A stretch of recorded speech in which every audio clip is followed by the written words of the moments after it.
Bom, gente, boa tarde. Muito obrigado, Denise, pelo convite.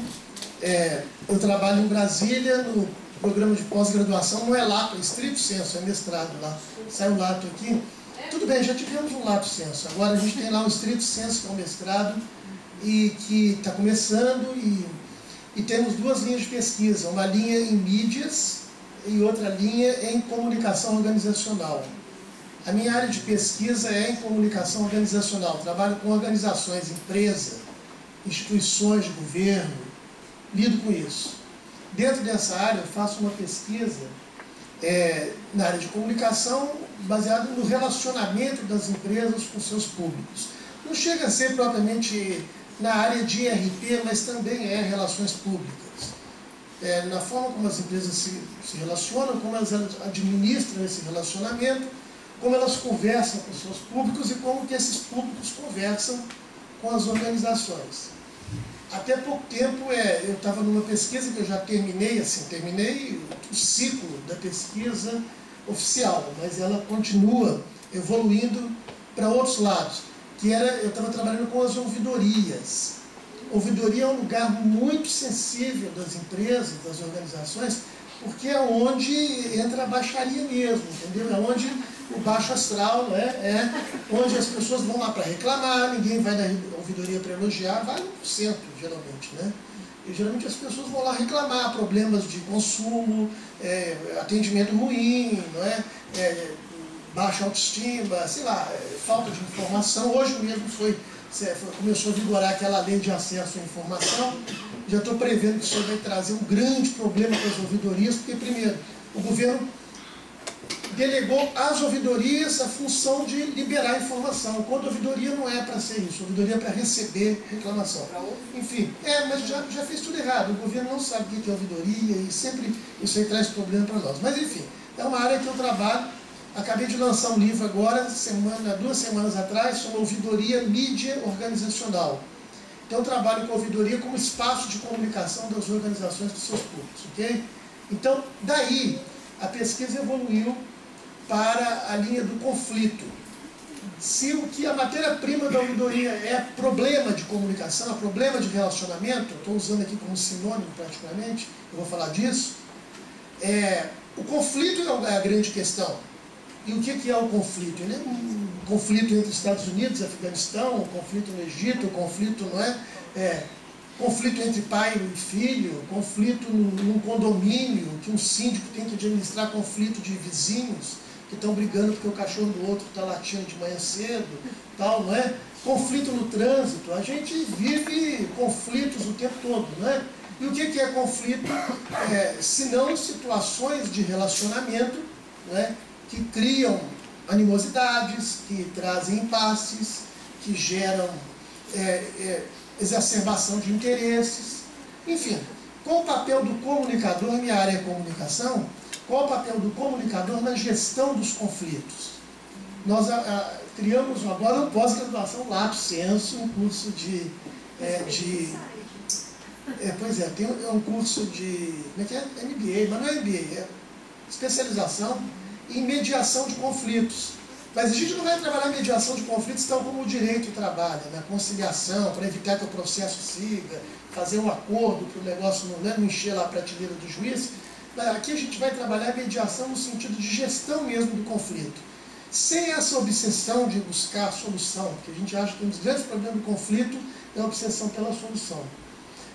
Quando a parte mais rica do conflito é talvez aprender a viver com a diferença, né?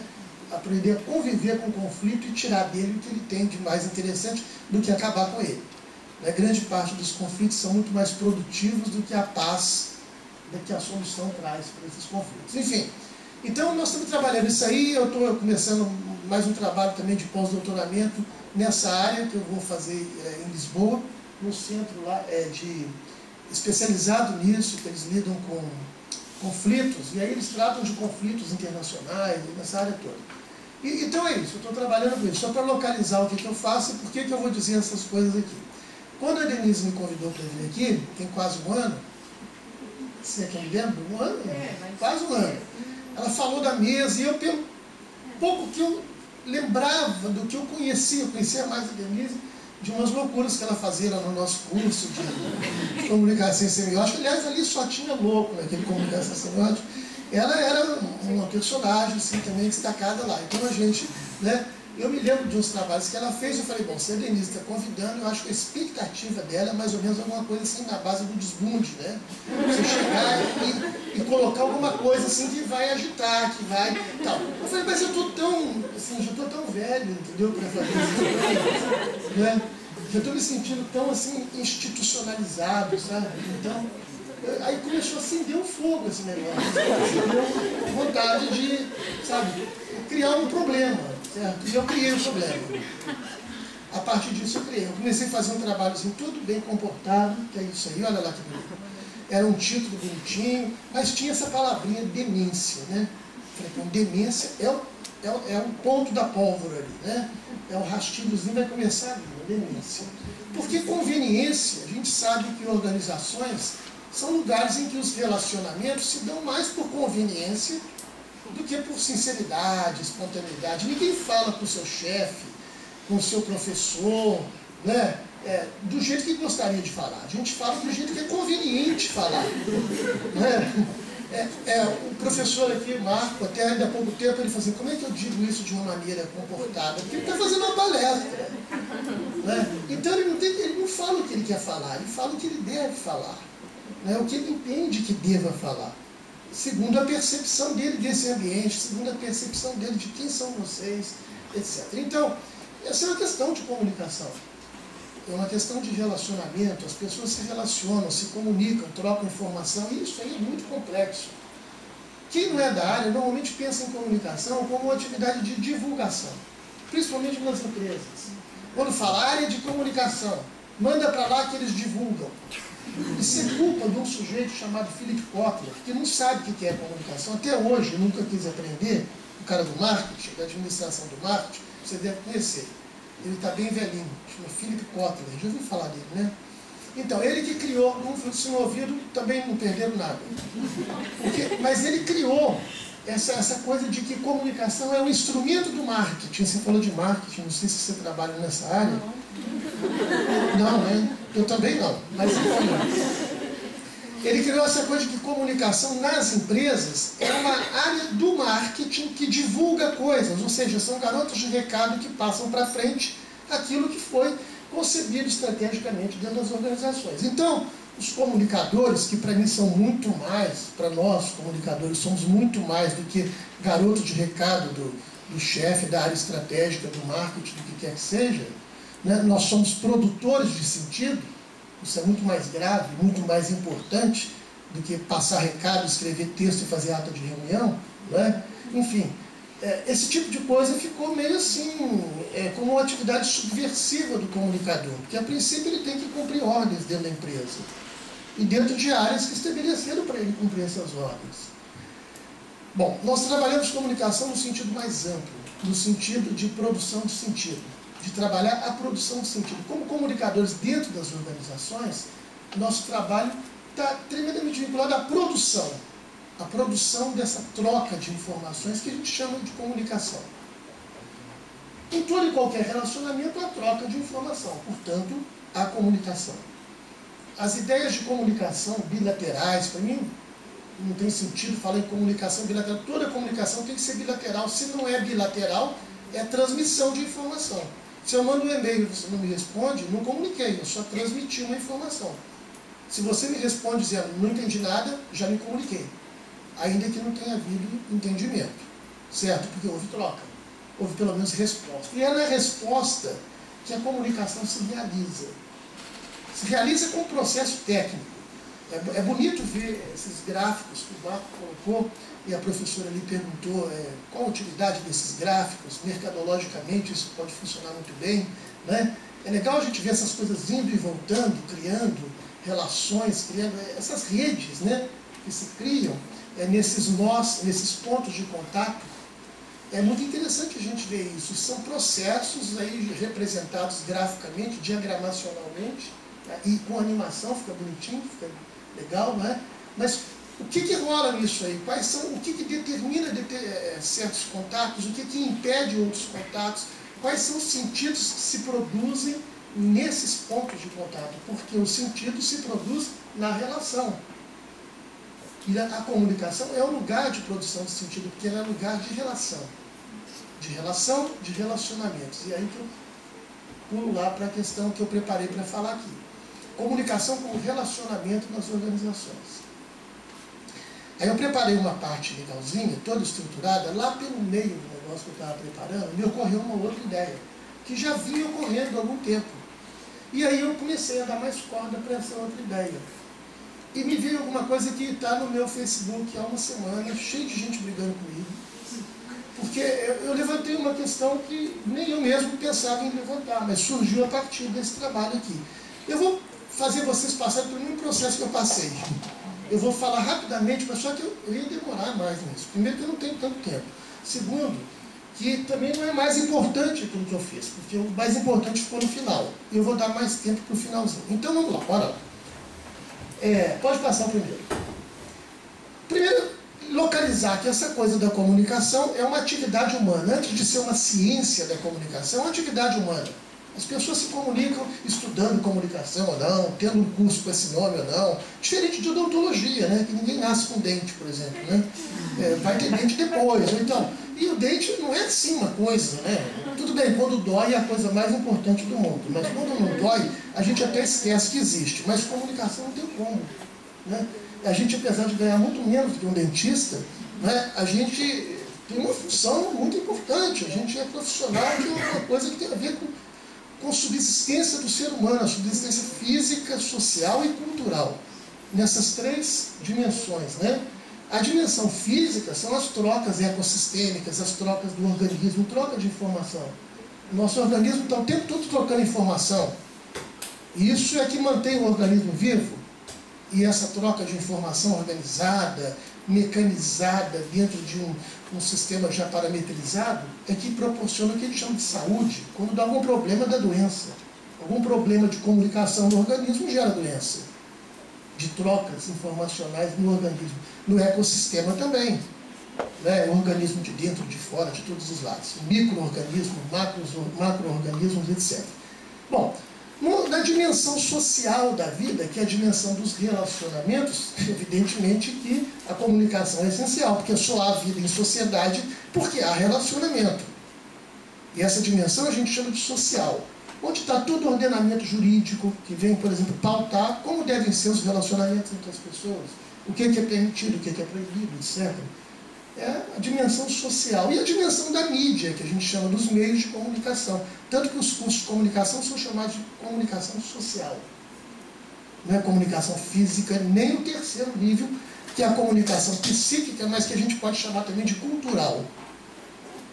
A gente geralmente usa sociocultural, né? Sociocultural, e a gente perdeu um pouco da distinção entre o social e o cultural. O cultural tem a ver com as loucuras, tem a ver com a fantasia, tem a ver com esse despregamento desse real concreto, tangível, né, para esse outro real da fantasia, que ela perguntou. E fantasia, que em grego vem de fanta, né, que quer dizer imaginação. Fantástico, fantoche, fantasma, fanta laranja, tudo imaginação. Não tem laranja. É imaginação. Então, quer dizer, é fanta, né, aquelas coisas, né? E a fantasia é o mundo do imaginário, o mundo do imaginário.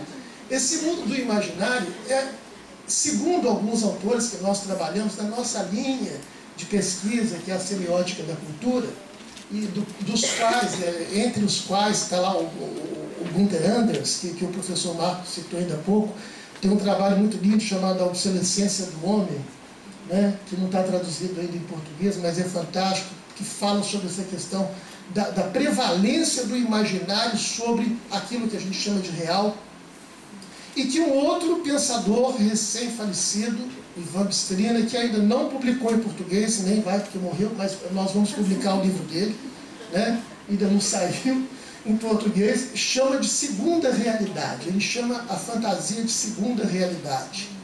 Ele não contrapõe fantasia real, imaginária real. Ele fala que tem dois tipos de realidade. A realidade concreta, tangível, do dia a dia, observável, constatável, e a realidade do imaginário, que para ele é muito mais forte, que determina a cultura. A cultura é o lugar da segunda realidade, da imaginação, da realidade que a gente constrói com o imaginário, até mesmo para superar problemas da primeira que a gente não consegue resolver na primeira. Dentre eles, o principal, a morte. Né? A gente vai morrer e não tem jeito mesmo. Então, na segunda, a gente inventa a vida eterna, inventa um monte de coisa. Né? Inventa, vai descansar, vai ficar... Então, bom, a segunda perdeu na primeira, chegou por último, na segunda, os últimos serão os primeiros, então está resolvido. Né? Competiu, não ganhou, o importante é competir. A segunda realidade é essas criações do nosso imaginário que vêm assim, nos consolar de frustrações da primeira. Normalmente por isso. E começa pela coisa da morte. Né? Que segundo, eu não vou ficar citando todos os autores aqui, nos quais eu estou me respaldando para falar isso, porque eu não vou ter tempo de ficar citando e vai ficar chato se eu ficar citando os autores. Mas eu tenho a bibliografia aqui, está toda aqui, está tudo referendado no trabalho que eu vou deixar aqui, que a gente deve publicar depois também, vai estar tudo bem referendado. Aqui na fala eu vou mais ou menos direto, ok? Então, olha só. Nós vamos trabalhar, então, a comunicação, ela pode ser trabalhada nessas três dimensões. Dentro das organizações, não vamos chegar a falar na comunicação biológica, biofísica, tal. Vamos falar da comunicação social e da comunicação cultural. Passa. Bom, segundo o próprio Edgar Morin, que também não é um cara dessa nossa linha, mas que fala uma linguagem parecida lá no Paraíso Perdido, Paradigma, né, Perdido, ele coloca que a questão da necessidade das pessoas se relacionarem não vem assim pelo fato de que eu estou aí para o outro. Vem de um egoísmo primário. A gente busca o outro por egoísmo. A gente não busca o outro para fazer o outro feliz. A gente busca o outro porque a gente não consegue ficar sem ele. O estado de solidão, que é o primeiro estado que o ser humano enfrenta quando nasce, não é? Porque ele nasce perdendo tudo que ele tinha, perde o lugar que ele tinha, é expulso do lugar que ele estava ocupando, se separa da mãe, se separa das coisas que ele tinha e vai para o mundo sozinho. Essa sensação que vem desde o nascimento e que fica presa assim, o resto da vida na nossa... Eu não quero usar os termos freudianos, mas, bom, que fica traumatizado o resto da vida, por aí, né, essa questão de que a gente perde as coisas, a gente separa das coisas, é isso que leva o ser humano a procurar os outros. Porque a gente sabe que se a gente não criar vínculo com os outros, a gente está perdido. A gente está sozinho. A primeira sensação que a gente vê ao mundo é de solidão terrível. E essa solidão originária, que também é a solidão esperada por antecipação, que é a morte. Ou seja, a vida se constitui num intervalo entre a consciência da solidão originária e a consciência da solidão final.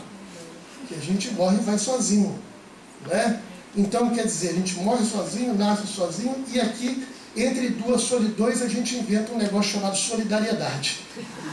Uma palavra que na sua raiz tem solidão. Solidariedade não é outra coisa senão compartilhar a solidão e nesse compartilhamento da solidão se consolar pelo fato de estar lascado. Não é mesmo?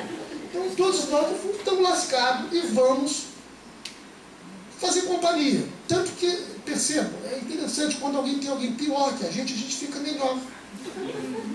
Quando seu amigo te procura e fala assim, eu estou mal, você fala, tá mesmo? Coitado, que bom que não sou eu. Está devendo quanto? Ah, estou devendo menos. Pô, está mal, está mal.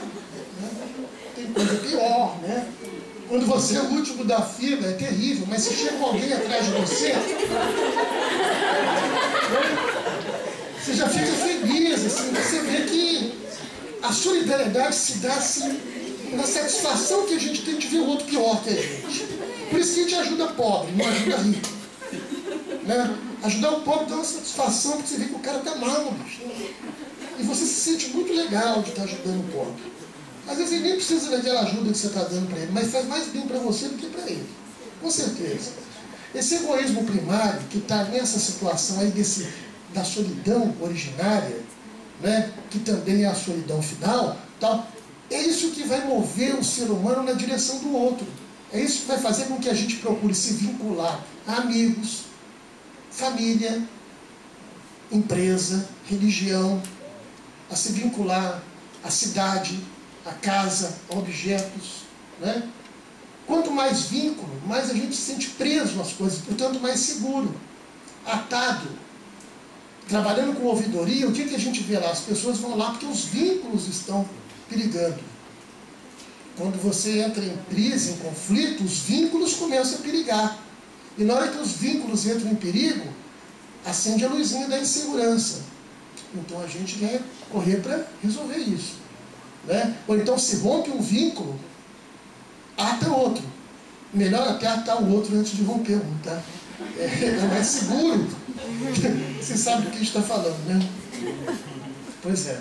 Romper um vínculo sem ter outro em vista é complicadíssimo. Você tem que estar com uma estrutura de tibetana, assim, de monge tibetano, para poder passar um período de solidão, de baixa autoestima, e de medo, de insegurança terrível, até buscar um outro lugar para se ancorar, não é mesmo? Enfim, então essa perda, essa consciência da solidão é que leva a gente, que move a gente na direção dos outros. Não quer dizer que os outros são interessantes, é que sem eles a gente também vai ficar ruim, vai ficar mal, não é? Passa. Então, eu já falei, quando a gente vai se vincular ao outro, porque se eu quero encontrar no outro um consolo por fato de eu ser só, eu não quero encontrar diferenças no outro, eu quero encontrar afinidades.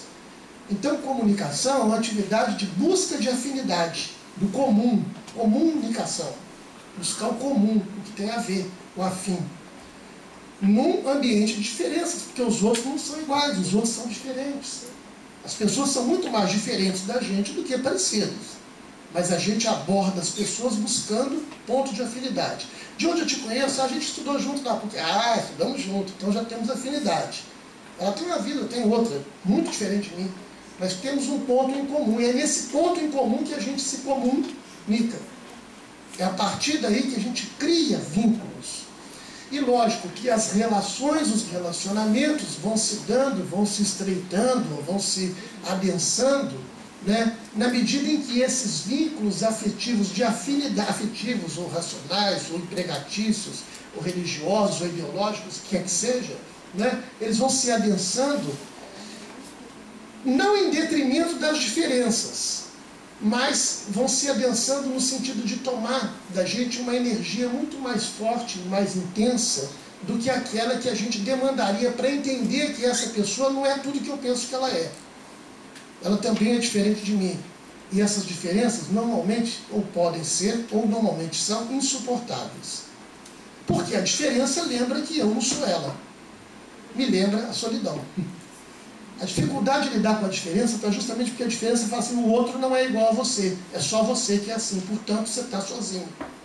E a comunicação vem justamente dizer, não, você não é sozinho não, tem gente igual a você. Entendeu? Fica sossegado que você está bem. Né? Eu estou do teu lado aqui. Do teu lado até o ponto que interessa para os dois. Na hora que precisar, né? O outro cai fora. Bom, aí você está... mas eu nunca esperava isso de você, né? Nessa hora que a gente vê quem são os amigos. Mas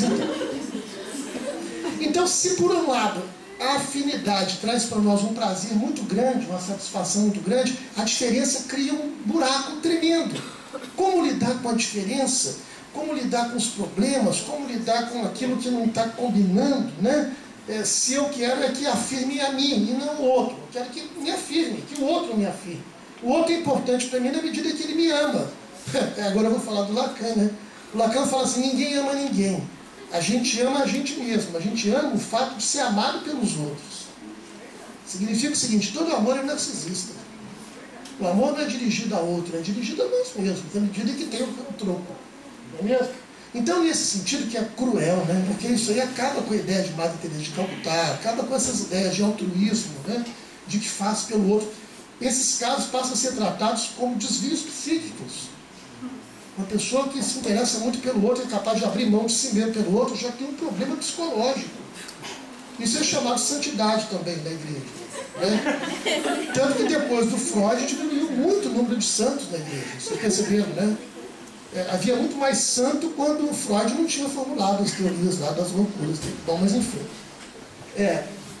E além de, olha bem, nos relacionamentos, além de nós procurarmos aquilo que tem a ver e encontrarmos aquilo que não tem a ver, que é a diferença, mas que pode, em certa medida, ter a ver, eu estou polarizando, mas isso não é tão polar assim, isso é assimétrico, tem um percurso aí no meio, né? Não tende ao equilíbrio, mas eu estou polarizando para exemplificar. Ainda tem um outro conceito que está dentro do conceito de comunicação e que interfere bastante nos relacionamentos, que é o conceito da indiferença, que não é nem afim nem diferente. O que não é nem afim nem diferente é indiferente. Indiferente significa o seguinte: ainda não é, mas é possível ser. Nesse universo da diferença, você tanto tem a possibilidade como a probabilidade. A probabilidade é aquela possibilidade mais provável. Né? Por exemplo, aqui não é provável que aqui caia um avião. É possível, mas não é provável. Já num lugar que é rota de avião, é provável que um dia caia. É mais possível, é provável. A indiferença trabalha com esses níveis de possibilidade que vão do possível, do impossível, do quase impossível ao provável e do iminente. Né? E o que tem a ver esse conceito dentro dos relacionamentos? Os relacionamentos nossos não são sim ou não. Eles são também pode ser. Esse pode ser, as possibilidades de arejamento dos relacionamentos estão nesse território. Tanto que a criatividade nasce daí. A criatividade não nasce daquilo que não é, da diferença. O criativo não é o diferente. É aquele que não foi e acaba sendo. E de repente começa a ser. Ele não precisa ser inédito, mas ele precisa pelo menos trazer alguma coisa que não estava na relação. Ele precisa trazer um pouco de entropia para a redundância que é afinidade e diferença. O que é afim é afim. É. O que não é a diferença. É e não é. Entre o é e não é tem o pode ser. E esse pode ser que areja as relações. E que cria todos esses contrastes. Enfim, a indiferença é importante considerar isso nos relacionamentos, porque ela é a fonte da criatividade e também a lixeira da afinidade. Tudo aquilo que a gente cansou de ser, encheu o saco, a gente joga fora e esquece. Uma música que você já ouviu demais, você não aguenta mais ouvir, você não ouve, ela passa a ser indiferente, ela não participa mais da tua vida. Até que alguém vai lá, um criativo, né? Vai lá no território da indiferença, em vez de procurar uma coisa que nunca foi, pega uma que cansou de ser e faz uma releitura. Né? Pega uma música da década de 70 e traz ela com a releitura e tal, né? Fazer uma releitura aqui do Roberto Carlos e tal, não sei o quê, e aquilo parece novo e ainda tem essa coisa meio saudosista, uma memória que está aí. Bom, mas enfim, esse lugar da indiferença é um lugar para a gente considerar quando a gente fala de comunicação, de relacionamento. Ou seja, nada é ou não é. Tudo pode ser também. Isso faz parte dos relacionamentos. Passa. Eu não entrei ainda, estou chegando no lugar que eu estou querendo. Bom, então, nesse processo de comunicação, o outro é mais importante, mesmo porque é o outro que responde. Se não tiver resposta, não é comunicação, quem determina o processo é o outro. Então, aí que a coisa começou a pegar, a questão da alteridade, essa conversa, só há conversa quando o outro responde. Não há conversa quando eu, com toda a intenção de conversar, chego aqui e transmito um monte de informações para vocês. Se não houver retorno, se vocês não fizerem pergunta depois, se não tiver espaço para pergunta, não houve conversa, houve transmissão de informação. Eu estou aqui, de certa forma, captando um retorno, pelo sorriso, pelo jeito. As pessoas já estão com a bunda doendo, estão ficando na cadeira, tal, né? É lógico, eu também já tenho bastante tempo. Muita gente já saiu, cada um que saiu falava que pena, menos um para me ouvir. Né? Mas as pessoas vão ficando cansadas, né? Então tudo bem. Mas tem que ter retorno, nem que seja assim, sair. Isso é um retorno. Fiquei, é um retorno.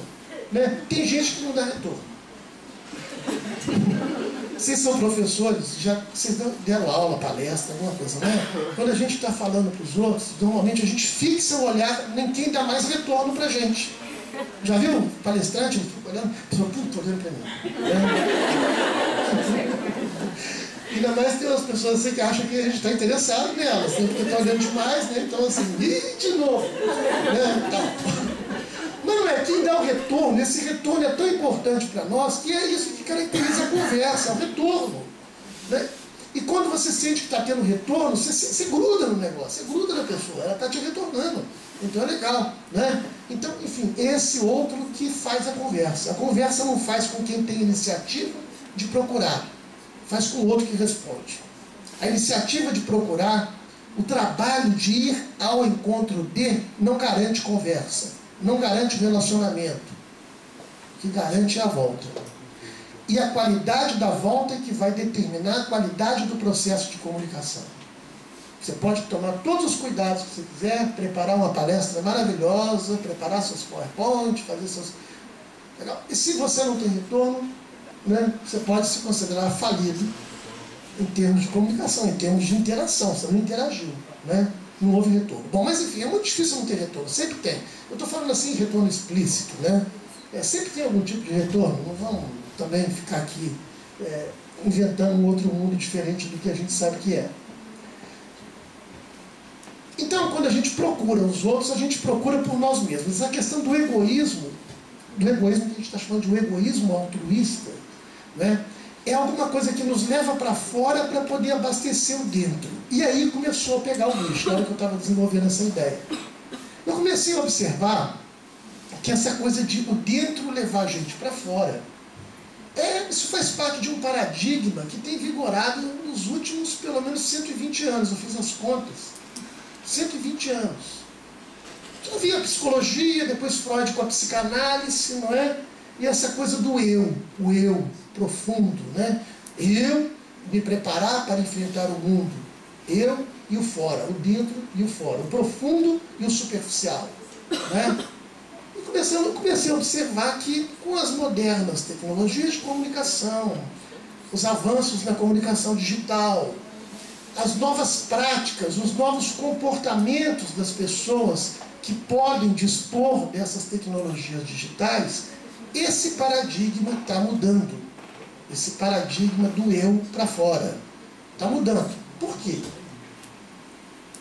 Primeiro, uma coisa que o Marco falou, eu queria considerar, porque eu pego o gancho, já que é uma conversa, a gente também conversa aqui, né? De outro modo, pontos referenciais, mas a gente conversa. O Marco disse que as pessoas preferem ficar no IRC, sei lá, no Facebook, no Messenger, né, nessas conversas digitais, usando os bytes aí das conversas, porque ali elas têm uma liberdade maior de idealizar o outro. Você falou uma coisa mais ou menos nesse sentido. Quando eu não tenho a presença física da pessoa, eu posso imaginar que ela é o que eu quero que ela seja. Eu tenho mais liberdade de fazer isso. Não quer dizer que eu vou conseguir. Mas eu imagino que a voz daquele cara, conhecido no interior, né? A voz do locutor de FM, vai ser um cara bonito, um galanzão, aquele vozeirão, né? Aí você conhecia o cara e fala, pô, mas essa voz, ele não ter conhecido, não é mesmo? E isso é muito comum que hoje, nesse mundo digital, a gente acaba acontecendo nesse mundo digital. Eu prefiro conversar com muitas pessoas no Facebook, no Twitter, do que pessoalmente. Mesmo porque a presença física é constrangedora. As pessoas cheiram, às vezes não cheiram bem, né? O corpo, ele te obriga a desempenhos, a presença do corpo chega a ser opressiva. O corpo do outro. Ali você termina, sai, entendeu? Se te encher o saco, dá uma folga no cara, né? Tira ele fora. Não tem que explicar muito, aquilo não vai ter aquela coerção da presença. E aí esse negócio começou a volumar uma ideia assim, de que hoje o mundo vive mais de ausência do que de presença. E que a ausência ajuda mais o amor do que a presença. A começar pela minha experiência de os últimos 8 anos, afetiva, conjugal, minha mulher mora na casa dela, eu moro na minha. Né? E a gente morre de saudade um do outro, mas faz questão de não ver. E é tão bom, porque quando vê, é tão legal, mas ainda aguenta muito, separa logo, porque, né, para criar de novo aquela ansiedade de ver de novo, né?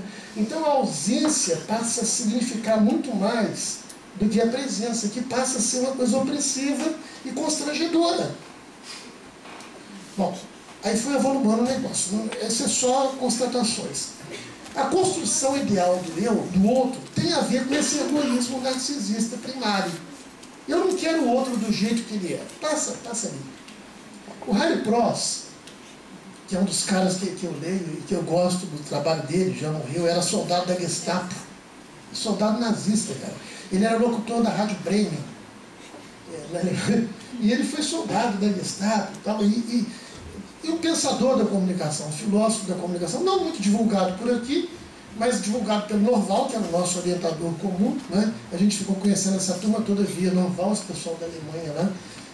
Agora o Filinto está querendo trazer os outros lá, mas eu não sei quem o Marco conheceu lá. Mas enfim, esses caras vão na Alemanha e trazem uns nomes complicados para nós. Esse aqui não é tanto, é o Harry Pross, não é Harry Potter, é Harry Pross, né? E ele coloca no trabalho dele, no livro dele chamado Estruturas Simbólicas do Poder, que as duas virtudes essenciais para o comunicador seriam a humildade e a tolerância, para você se comunicar bem. Humildade para você procurar o outro, porque se você não toma iniciativa, também não tem relação. E a gente precisa ser, de certa forma, humilde para ir à procura do outro. Tem gente arrogante que não vai, se quiser que me procurem. Né? Mulher bonita, né? Assim, eu não procuro ninguém, espera ser procurada. Horrível, né? Dá vontade de morra, né? Que morra, né? Que morra. Mas enfim, falta humildade. Gente que se acha. Tipo assim, eu já tive chefes meus, que eram chefes em outros lugares, iam ter aula comigo. Na hora que via que eu era professor, trancava a matrícula. Imagina, ouvir o subalterno ainda notar o que ele está falando. É uma humilhação, né? O cara não tinha humildade, se sentia humilhado. Enfim, faltava humildade. Humildade, então, para reconhecer que a gente não está com muita coisa. Apesar de ser egoísta, primariamente, secundariamente, terciariamente, a gente precisa do outro porque falta. A gente precisa até porque a gente tem consciência de que é só, não é? E a outra coisa, tolerância, para aguentar o outro. Porque ninguém é do jeito que a gente gostaria que fosse. As pessoas são como são. E aí, eu acho interessante que o Pross usa esse conceito da tolerância. A gente traduziu do alemão, deve ser bom em alemão, porque você ficou lá, né? Eu não conheço muito pouco. Mas o termo em alemão não me lembro agora, mas depois eu vou passar. Nós traduzimos por tolerância.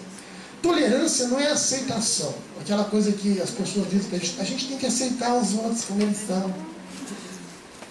A gente não aceita ninguém.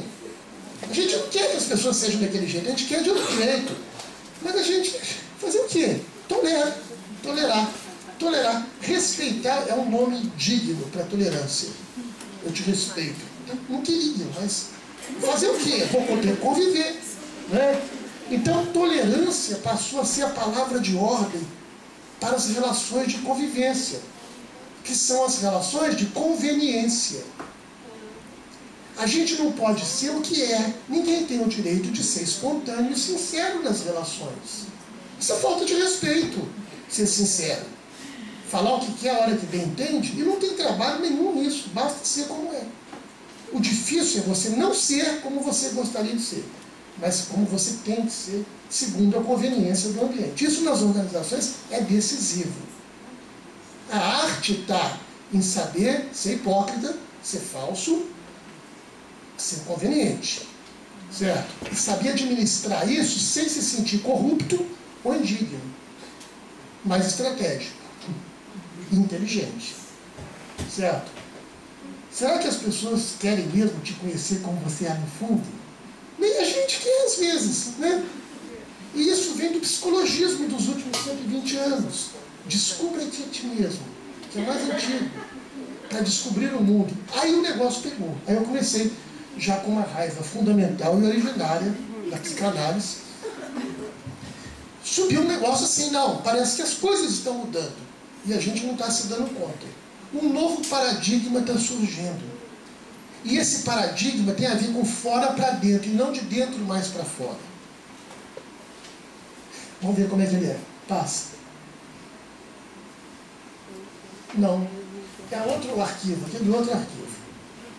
Aí eu comecei a trabalhar esses paradigmas para ver como que as coisas funcionavam e como que as coisas estão começando a funcionar a partir da questão do visível. Tem umas mulheres peladas ali, né? Tem fotos como é que é o nome dela? Caroline Dickman. Eu copiei as fotos, eu fiquei curioso, evidentemente, e não é grandes coisas, viu? Não é aquilo que ela está fazendo muita coisa a troco de nada, não está com isso tudo. Vocês viram as fotos, você viu? Todo mundo viu, né? Vocês viram as fotos que todo mundo viu? E da Johansen lá. original. A Carolina diz que não está copiando a Johansen. Vê se você acha o outro arquivo que está aí. O FMT. Achou? Esse aí. Ele é um arquivo Word, eu não consegui passar porque eu fiz no avião agora, na hora que eu estava vindo. Eu vim fazendo isso no avião para poder mostrar o que seria esse novo paradigma. Bom, se a ideia é o seguinte, se a ideia é que a gente tem que se construir para fora, mas a gente tem que administrar o fora, nosso desempenho fora, o mundo de hoje não está um mundo mais como no paradigma do psicologismo, que eu cuido de mim para estar bem para fora. Eu vou atuar lá fora. Isso nós estamos chamando de paradigma da visibilidade. Eu estou chamando aqui de paradigma da visibilidade. Foi essa a ideia que surgiu. Hoje o que está acontecendo é que a gente tem que estar mais para fora que para dentro. E esse para fora é que vai fazer o nosso dentro. Não é mais o dentro que vai nos preparar para fora. É o desempenho fora que vai nos aprimorar dentro. Então muda a direção da coisa.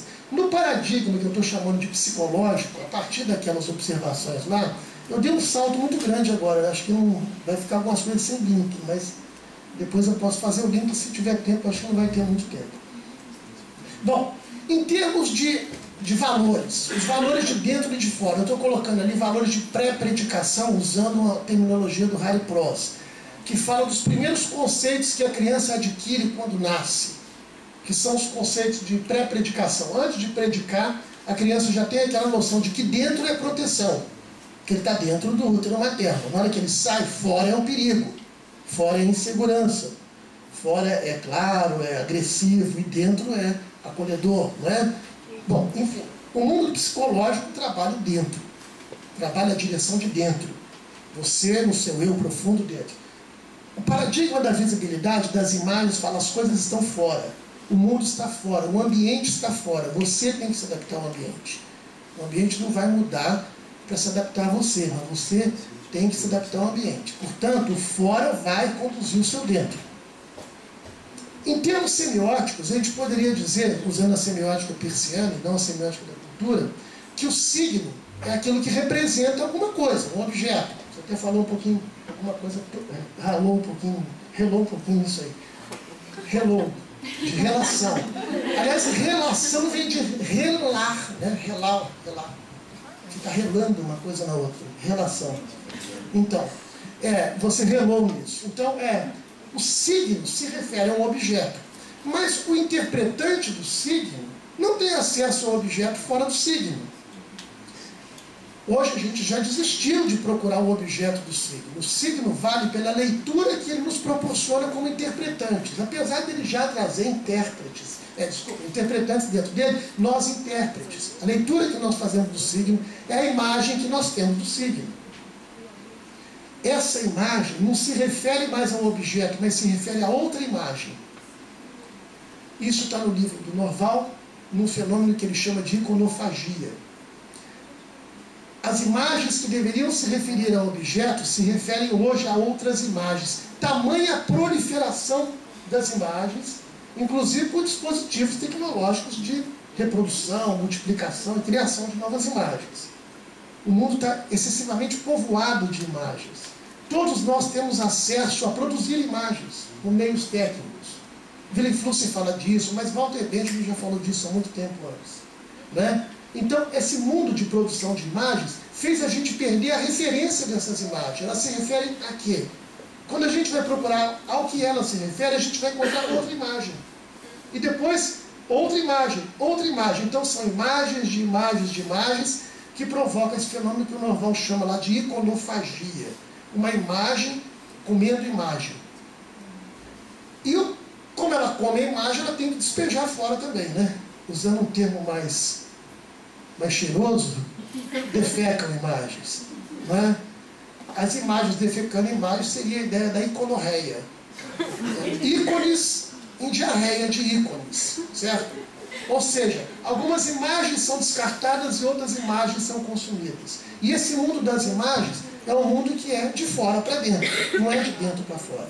Então, olha lá. Então, o signo é o visível, que vai gerar as imagens, as leituras, e o objeto é o que está dentro, que a gente vai cansar de procurar e nunca vai encontrar mais. Em termos de espacialidade, o psicológico trabalha com o privado, o individual, o mundo privado. Recolha-se, né? Olhe para dentro. O mundo da visibilidade te requer que você esteja no ambiente público. A Caroline Dickmann não pode reclamar de ter as fotos dela divulgadas. Ela é uma pessoa pública. Tudo o que acontece com ela interessa para o público. Afinal de contas, quem é ela, se não for uma pessoa pública, que interesse ela pode gerar num grande número de pessoas? Se não for a atriz, for a pessoa, Caroline Dickmann. Aliás, é tão difícil para as pessoas que têm funções públicas entenderem isso, né? Eu lembro quando Itamar Franco era presidente, ele queria privacidade. Ele falava, o presidente tem direito à privacidade. Não tem. Ele é 24 horas presidente, ele não pode terminar às 6 horas e tomar cerveja no boteco. O Papa não pode sair, agora eu não sou Papa, agora 6 horas, vai lá. Né? O Papa é Papa 24 horas, o presidente 24 horas. A Caroline Dickmann é Caroline Dickmann 24 horas. Então, onde ela tiver a notícia, se ela tropeçar a notícia, se ela... Né? Enfim, essa ideia de que ela está no espaço público, ela não tem direito ao privado, a não ser que ela busque esse privado para ela, e fuja do público, né? E aí ela vai ter que usar estratégias. A princípio ela é uma pessoa pública, portanto, o mundo de hoje se tornou mais público do que privado. Em termos de comportamento, no mundo psicológico, a introversão, o mundo da visibilidade, a extroversão, que não precisa nem colocar, né? Em termos de performance, a espontaneidade é uma coisa de dentro, eu sou como sou, né? Espontâneo, né? E fora, eu sou estratégico. Não é que eu sou mentiroso ou falso, sou estratégico. Posso até ser mentiroso e falso, mas isso é estratégico. Ou seja, o que eu faço está devidamente pensado, planejado dentro de um escopo, de um projeto, onde isso tem uma função e um desempenho. O mundo de fora é performático. O paradigma da visibilidade, hoje, ele é performático. Aliás, ele sempre foi performático, mas o que está vigorando hoje tem esse caráter, acho que tem aí performance, tem ali, embaixo. Então, a performance, é essa aí que eu estou colocando ali, é espontâneo e estratégico. Em termos de pesquisa, antigamente as pessoas iam pesquisar para ir fundo no assunto. Hoje, quem for fundo, naufraga. Você tem que navegar, e a gente navega na superfície, certo? A navegação é aquilo que o Marco mostrou. Aqui, aqui, aqui, um esparramamento lateral. Você vai pegar um assunto, ligar com outro, ligar com outro, ligar com outro. Se você for para o fundo, você vai cortar todos esses tentáculos. As pesquisas em profundidade, o que elas fazem? Elas te levam a um aprofundamento vertical, afunilador, em que você vai cortando as relações com o que está do lado. Aí você acaba sendo um especialista que entende muito disso aqui não. Tem um especialista disso também. Mas enfim, né, você vai entender muito de pouca coisa, mas não vai conseguir fazer relação daquilo com a coisa que está próximo disso. Né? Porque você não olha para os lados, você olha para o fundo. Então hoje, os profissionais que fazem relações, os filósofos, os antropólogos, alguns antropólogos, não todos, a etnografia tem esse negócio ainda de aprofundar, né? Que é um defeito. A sociologia, então, tem vários métodos que a sociologia utiliza que são profundos, quando não deveria ser, ainda mais a sociologia. Né? Enfim, eu estou pensando isso assim, ainda de maneira prematura. Isso está ainda sendo esboçado. Mas vamos lá. Então, pensar para os lados é o pensamento de hoje. Pensa para os lados, não aprofunda, esparrama, seja lateral, colateral. Isso tem a ver com o mundo digital, tem a ver com as navegações, tem a ver com o modo de ser de pesquisa hoje, nesse mundo que a gente criou, aí, organizado pela informação, ciência da informação. A atenção, então, a sua atenção não pode ser mais focada numa coisa só. Você tem que ter uma atenção dispersiva. É um paradoxo, uma coisa interessante, uma atenção dispersiva, mas não é uma coisa difícil de fazer, a gente faz todo dia, quem dirige faz. O que é atenção dispersiva? Quando você dirige carro, você tem atenção dispersiva. Você está prestando atenção no trânsito, você está vendo aqui, ó, quem está lá atrás, quem está ali, quem está aqui, se passou uma pessoa ali, o sinal se fechou, se tem um pardal ali que vai te multar, se tem um guarda. Você está atento a tudo, você está com foco, você não pode pôr foco numa. Se você colocar o foco num desses elementos, você bate o carro. O que te leva a dirigir e ser bom motorista é ter essa atenção dispersiva. E é isso que é preciso hoje. Você tem que estar aqui ligado em 1000 coisas. Você não pode estar aqui só ouvindo o que eu estou falando e desligar do mundo. Não dá mais para fazer isso. A gente não consegue mais fazer pesquisa pensando em uma coisa só. São muitos os estímulos e a gente tem que gerenciar todos esses estímulos. Não dá para fugir deles e viver num mundo irreal. Voltar para a Idade Média. Não dá. Né? Hoje é muito estímulo, é muita coisa chamando a nossa atenção. Então, como dispersar e ao mesmo tempo manter o foco? Aí me lembra aquele trabalho da década de 80, do Gardner, das inteligências múltiplas, né? Que fala da atenção dispersiva. É o novo cérebro. É o novo cérebro que está se formando. Ele é mais analógico que digital. Apesar da expressão ser digital, a nossa percepção tem que ser cada vez mais analógica. Tudo ao mesmo tempo agora. É isso que é ser analógico. A gente faz tanto aí a apologia do digital, né? Enquanto o digital é discreto, linear, teleológico, 1, 2, 3, vai chegar até tal, vai na linha reta. O analógico ele é multiplanear, ele é complexo, ele é híbrido. Né? Então, é o lado direito do cérebro. Né? Que as mulheres parecem que têm mais acentuado do que os homens. Parece, as mulheres são mais analógicas, os homens mais distantes. Tanto que o homem é mais focado numa coisa só, a mulher é mais... Ela consegue sacar. Isso não é nenhum machismo nem feminismo. Isso aí é um estudo que eu conheci através do estudo do Ivanov, chamado Gerhard und Ungerhard, que é para o ímpar, os dois lados do cérebro, né? Em que ele mostra as especializações dos dois lados do cérebro e como que homens e mulheres têm especializações diferenciadas. Bom, motivação. O que motiva as pessoas? O que emula as pessoas? No paradigma psicológico, o que emula é o desejo. Isso é freudiano. Nós somos movidos por desejos. Hoje em dia a gente é movido por estímulo. O estímulo vem de fora para dentro. É aquilo que te chama para fora. Não é aquilo de dentro que te leva para fora. Você não tem tempo de saber qual é o seu desejo. Os estímulos estão aí o tempo todo buscando te motivar. E você, se quiser reagir a isso, você vai ficar conservador e reacionário. Quem faz isso está ficando conservador e reacionário, dizendo assim, no meu tempo é que era bom, esses meninos de hoje não estão com nada. Não aguento mais gente falando isso, cara, da minha idade. Eu devia estar falando isso, né? Mas enfim, eu vejo que hoje as pessoas têm outras condições, outras competências que eu não tinha na idade deles, quando tinha a idade deles, e que para ter hoje eu preciso fazer um puto esforço, porque eu não fui educado para isso. Mas hoje eles são múltiplos, são mais ansiosos, são mais... Alguém ainda falou de alienação. O que é ser alienado? Tem que mudar o paradigma também, tem que mudar o conceito de alienação. Então, olha lá. Atitude. Atitude psicológica é reflexão. Reflexão, o que é reflexão? Refletir, bater no espelho e voltar. Então, a gente pode criar um movimento aqui para começar a quebrar espelho. Não vamos olhar no espelho mais. Vamos olhar através do espelho. Aliás, quando a gente olha no espelho, você olha para você, mas olha para você refletido, você não vê o outro sumiu.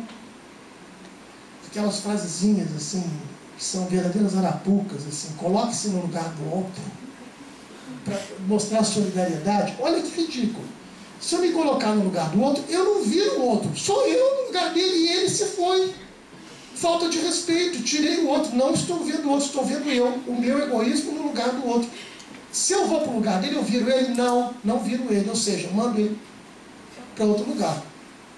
Falta de respeito se colocar no lugar do outro. O importante é ver o outro do seu lugar. Isso é difícil de fazer. É mais fácil eu pensar, ele é como eu, então eu vou para lá e sinto o que ele sente. De uma ingenuidade ou de uma falta de respeito, né? Mas enfim, não faça aos outros que não gostariam que fizessem a você. E se o outro gostar de coisas diferentes? Por que você é o modelo do outro? Né? As coisinhas assim, que são de um paradigma que não está vigorando mais, não tem mais como vigorar. Então, olha lá, a ideia de quebrar o espelho é acabar com o narcisismo. Então você vai ter o egoísmo não narcísico. Porque o egoísmo narcísico é o egoísmo da reflexão. Aquele que bate e volta em você. Você é o centro do mundo. Você vai continuar sendo egoísta, mas você vai se projetar no outro. Vai se projetar no mundo. Onde estão os outros também. Então isso aí você não precisa chamar mais de egoísmo, pode chamar de individualismo. Acho que é mais provável chamar de individualismo do que de egoísmo. Você não é mais o centro, mas você é o que vai ao encontro do outro. Então eu coloquei lá, egoísmo e individualismo. Alteridade, solidão, solidariedade, isso a gente tinha falado antes. Eu sozinho comigo mesmo, fechado em casa, fazendo um tratamento psicoanalítico solitário. E eu solidário, da balada, certo? Me achando com os outros, né? Alteridade também, a percepção, a leitura digital é uma leitura que tem a ver com o paradigma psicológico. A leitura do visível é analógica, aquilo que a gente acabou de falar ainda há pouco. É a questão da expressão. O paradigma psicológico dá mais força para a produção, enquanto o paradigma da visibilidade para exposição, ou seja, para expressão. O importante é o que está colocado fora, e não aquilo que está sendo construído dentro, né? Lógico que um pode ser consequência do outro, mas o foco vai ser mais aonde? No resultado, e não no processo. Então está lá embaixo, olha lá. Tem um lá que tem processo, não, vai para baixo. Mas enfim, o existencial, a dimensão existencial. No psicológico é o ser. É preciso ser. No visível é o ter. Ah, mas ter é mais importante que ser. Se você não tem, você não é. Eu lembro do meu pai falando assim: quem não deve, não tem. A dívida é a condição de você comprar alguma coisa. Quem não deve, não tem. Então o paradigma psicológico é assim: quem não deve, não tem. Estou preocupado comigo. No paradigma da visibilidade, quem não deve, não tem. Então, olha lá, né? Então, vale a pena dever para poder ter alguma coisa. É um investimento. Então vai, eu não vou falar todos eles não, sabe? Porque no avião eu consegui pegar esses, vindo para cá. Tem mais, eu quero fazer um monte. E começar a escrever sobre cada um e desenvolver esse negócio, sabe, Denise? E vou dedicar a você esse estudo. Porque se não fosse você me chamar para vir para cá, não ia me ocorrer esse negócio. Eu não sei se isso tem a ver. Agora, isso tá, eu não estou colocando aqui, lógico, os fundamentos que eu estou, nos quais eu estou me alicerçando para colocar essas questões. Nem vou colocar, nem posso fazer, porque eu não tenho tempo e nem preparei isso de uma maneira sistemática. Mas com certeza isso não é por maluquice. Certo? Isso aí está bem assentado em um monte de questões que a gente pode buscar numa pesquisa com maior profundidade. Mas eu resolvi apresentar isso porque eu achei um achado assim, interessante, né?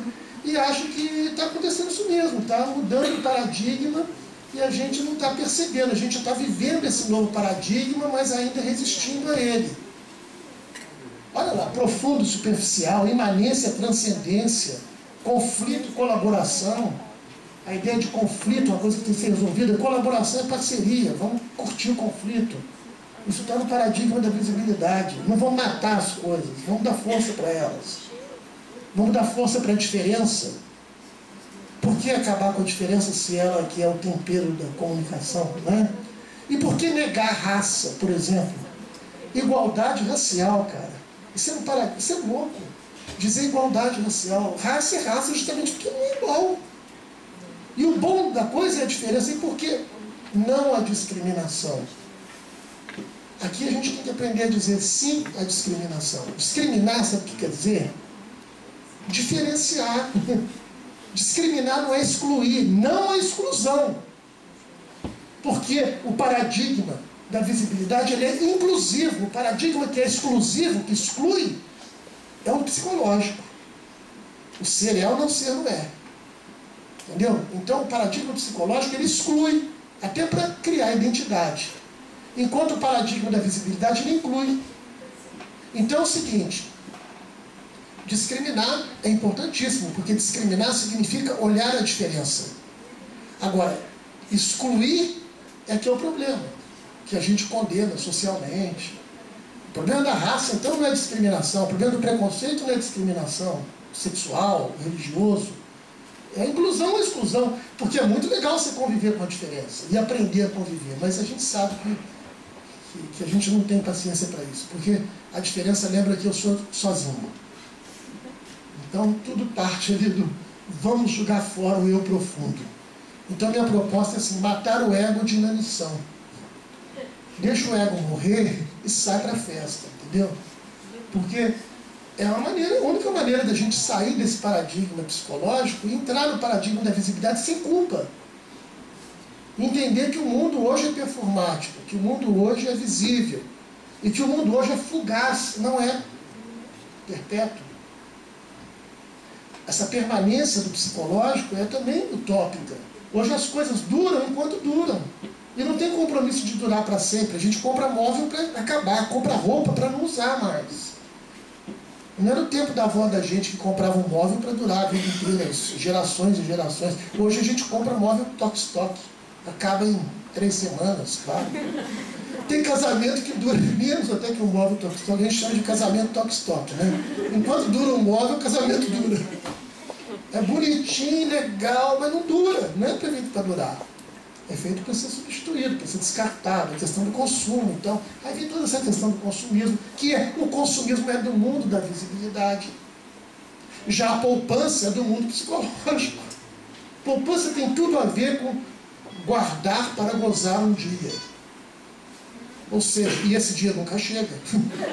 Porque o dia que chegar, depois, como é que faz? Não tem mais poupado, né? Deixa para o genro, vai gastar tudo. Né? Minha filha vai casar semana que vem, eu não estou poupando mais nada. Já me vejo na eminência de ter que distribuir bens depois, mas enfim. Gente, é mais ou menos isso que eu queria colocar. Ficou um pouco assim, como o tempo é pequeno, já são 5 horas, já são 5h10. O negócio está previsto até às 5 horas. É sério isso? Ou tem pelo menos uns 10 minutinhos para... Ah, você vai hoje. Bom, enfim, então eu vou parar. Eu paro por aqui e, assim, até porque eu queria saber o que vocês acharam dessa viagem aí, porque é viagem mesmo, foi feito no avião, mas enfim. Né? Mas eu acho que esse negócio tem futuro, entendeu? Eu estou achando que tem futuro. E eu não vi isso em outro lugar. Aliás, se você tiver visto, me fala, porque... Né? Eu vi que hoje a Santa Ela lançou um livro chamado Leituras da Imagem. O texto que vou apresentar na Compós daqui a 2 semanas chama Leituras da Imagem. Eu não sabia que a Santa Ela escreveu um livro chamado Leituras da Imagem, que está lançando hoje. Eu falei para ela, mas esse é meu texto que eu vou apresentar na Compós, né? Inédito. Hoje, eu nem tomei conhecimento, eu fiquei sabendo agora que acontecem essas coincidências, né? Mas enfim, é isso. Muito obrigado.